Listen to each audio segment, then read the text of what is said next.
ভাষা আন্দোলন, মুক্তিযুদ্ধ থেকে শুরু করে সামরিক শাসন বিরোধী আন্দোলন, সব জায়গায় ডাকসুর ভূমিকা ছিল অবিস্মরণীয়।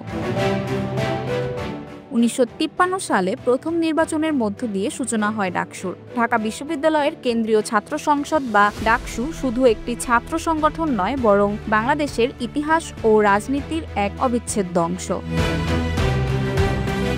1952 সালে ভাষা আন্দোলনের পর ছাত্র সমাজের চাপের মুখে 1953 সালে অনুষ্ঠিত হয় প্রথম ডাকসু নির্বাচন। সেই সময় থেকেই এটি ছাত্র রাজনীতি ও গণ আন্দোলনের অন্যতম প্ল্যাটফর্মে পরিণত হয়। 60-এর দশকে স্বায়ত্তশাসনের দাবি, 6 দফা আন্দোলন এবং মুক্তিযুদ্ধের সময় ছাত্রনেতারা ডাকসু থেকেই সংগ্রামের নেতৃত্ব দেন।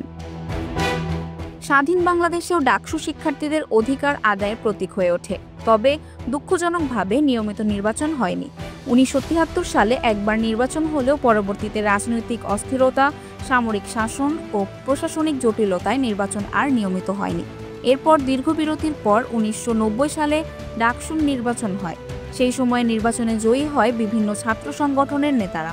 তবে পরবর্তীতে গণতান্ত্রিক আন্দোলন ও রাজনৈতিক অস্থিরতার কারণে ডাকসুর কার্যক্রম স্থবির হয়ে পড়ে। প্রায় 28 বছর পর 2019 সালে আবার অনুষ্ঠিত হয় ডাকসুর নির্বাচন। তবে ভোটকেন্দ্র দখল, কারচুপি ও অনিয়মের অভিযোগে এই নির্বাচন নিয়ে শিক্ষার্থীদের মধ্যে ব্যাপক ক্ষোভ সৃষ্টি হয়।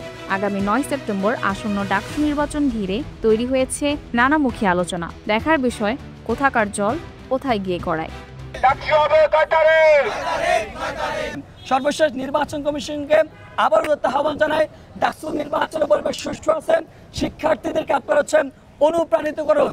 এই ছাত্র সংসদ নির্বাচন তফসিল ঘোষণা করার পরে এই নির্বাচনকে বানচাল করার জন্য পতিত ফ্যাসিস্ট এবং তার দোসররা একই সাথে নব্য ফ্যাসিস্ট হতে যাওয়া একটি দল বিভিন্নভাবে ষড়যন্ত্র এবং চক্রান্ত করছে। ডাকসু কেবল ছাত্র সংসদ নয়, এটি গণতন্ত্রের অনুশীলনের জায়গা, শিক্ষার্থীদের কণ্ঠস্বর এবং জাতীয় রাজনীতির ভবিষ্যৎ নেতৃত্ব তৈরির ক্ষেত্র।